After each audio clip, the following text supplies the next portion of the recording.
Hoje eu vou compartilhar para vocês os saberes necessários na formação do aluno. Ao entrarmos na sala de aula, nos deparamos com uma turma heterogênea. Ninguém encontra uma turma igual. Por exemplo, eu entro numa sala de um quarto ano, mas eu vou encontrar crianças que estão com as habilidades necessárias para o quarto ano e crianças que estão além, crianças que estão aquém dessas habilidades. Então, como nós sabemos que o ser humano não é único, eles trazem consigo saberes da sua realidade e déficit também. Sabendo disso, vamos perceber que eles aprendem também de forma diferente. As habilidades necessárias para aquela turma, nós temos que a criança tem o direito de, no final do ano, ele conseguir todas as habilidades necessárias, mas eles vão aprender de formas diferentes para chegar àquela habilidade, ele conseguir aquele conhecimento final. Enquanto uma criança aprende com conteúdo explícito lá no quadro, professor com aula expositiva, há outro que precisa de uma atividade em vídeo, alguma coisa mais visual.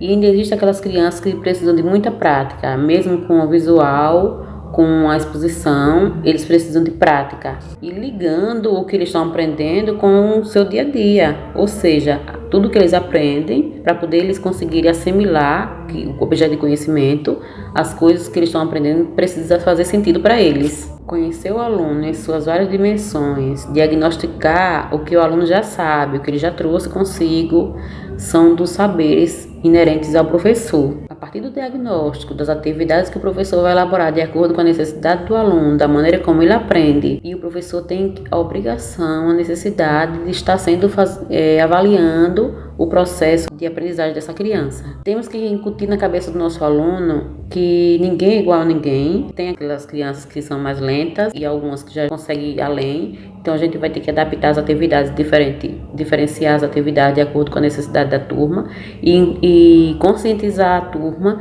de que ninguém é igual a ninguém e que sempre precisamos um dos outros e que aqueles alunos que estão lá na frente, eles podem ser seu parceiro, contribuindo para a aprendizagem daqueles que estão mais devagar. Temos que deixar claro para eles que necessitamos um dos outros para aprendermos novas habilidades. Por exemplo, às vezes na sala de aula tem uma criança que sabe desenhar, já tem outra que não consegue. Então a gente tem que exaltar aquela habilidade e fazendo conscientizando com que ele possa ensinar o coleguinha, para que todos possam aprender de forma diferente, mas que todo mundo consegue aprender. Ao passo que o professor exalta o protagonismo da criança, traz ele para o seu lado para te ajudar, fica mais fácil para o professor auxiliar e ele ser o seu parceiro no auxílio dos outros. Aí eu fico observando, parece fácil, mas não é fácil, é difícil, é muito difícil.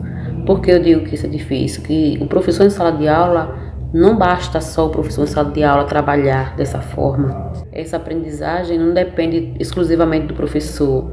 Ela depende da família, ela depende da comunidade escolar, de todos que estão envolvidos no processo educacional. Mas uma coisa eu sei, a partir do momento que o professor tem consciência, toma consciência das suas obrigações, dos seus deveres e que essa atividade não depende, esse trabalho não depende somente dele, que o professor tem consciência disso, estuda e observa que isso depende, ele tendo consciência disso, ele vai chamar todos à sua responsabilidade. Mas o professor só faz isso quando ele tem consciência, quando ele está apto, quando ele sabe o seu fazer e o fazer de toda a comunidade escolar para o objetivo final, que é a aprendizagem do aluno. E com o saber, com o professor colocando em prática todo o seu conhecimento, ele vai chamar a responsabilidade, a família, porque muitas das vezes a família não é que ela não queira, é que ela não tem conhecimento, ela acha que a educação é a escola, então a educação da criança depende de todos os envolvidos, família, professor, coordenação, faxineiro, porteiro, cozinheira, seus pares. Então toda a sociedade escolar, toda a comunidade escolar são responsáveis por esse processo de aprendizagem, de contribuição para a formação do indivíduo. Se todos da comunidade escolar, família, estiverem ligados no mesmo propósito, a formar o cidadão, a gente, mesmo sendo uma tarefa árdua, a gente consegue melhorar muita coisa em relação à formação do ser humano em todas as suas dimensões. A escola precisa ser democrática e o diálogo é a ponte para que esse processo aconteça de verdade. Se a base é o diálogo, então com o diálogo que nós vamos aproximar famílias, gestores, todos envolvidos na comunidade escolar para cumprir o seu papel, chamar a responsabilidade, que todos. Então, a partir do momento que o professor conhece quais são as competências que a criança precisa aprender, quais são as suas competências enquanto professor, qual é a competência do coordenador, do gestor, que não é só cobrar ou entrar em sala de aula, mas ele pode entrar em sala de aula, ver quais são as dores do professor, para a partir daí encontrar recursos para auxiliá-los nessa caminhada.